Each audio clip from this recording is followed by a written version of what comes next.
Hi friends, welcome to smart world talks. మీకు ఇది తెలుసా, మనం తరచుగా మన డెబిట్ కార్డులని యూజ్ చేస్తూ ఉంటాం. ఎలాంటప్పుడు పెట్రోల్ బంకులలో లేదా షాపింగ్ మాల్స్లలో స్వైప్ చేస్తూ ఉంటాం. ఫర్ సపోజ్ మనం ఏదైనా షాపింగ్ మాల్కి వెళ్ళాం. షాపింగ్ మాల్కి వెళ్ళిన తర్వాత మనం బట్టలు తీసుకున్నాం, ఒక 3000 బట్టలు తీసుకున్నాం అని చెప్పేసి మనం కార్డు ఇస్తాం. కార్డు ఇచ్చిన తర్వాత మన అకౌంట్లో 2500 ఉంటాయి. సో ఆ కార్డు అనేది మనకు డెబిట్ కార్డ్ అనేది డిక్లైన్ వస్తూ ఉంటుంది.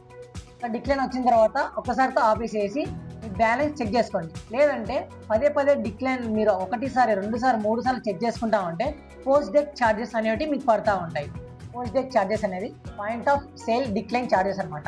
ఇది ఒక్కొక్క బ్యాంక్ ఒక్కొక్క విధంగా ఛార్జ్ చేస్తూ ఉంటుంది. ఫర్ ఎగ్జాంపుల్ SBI వచ్చేసి 20+ GST, HDFC వచ్చేసి 25+ GST, ICICI వచ్చేసి 25+ GST.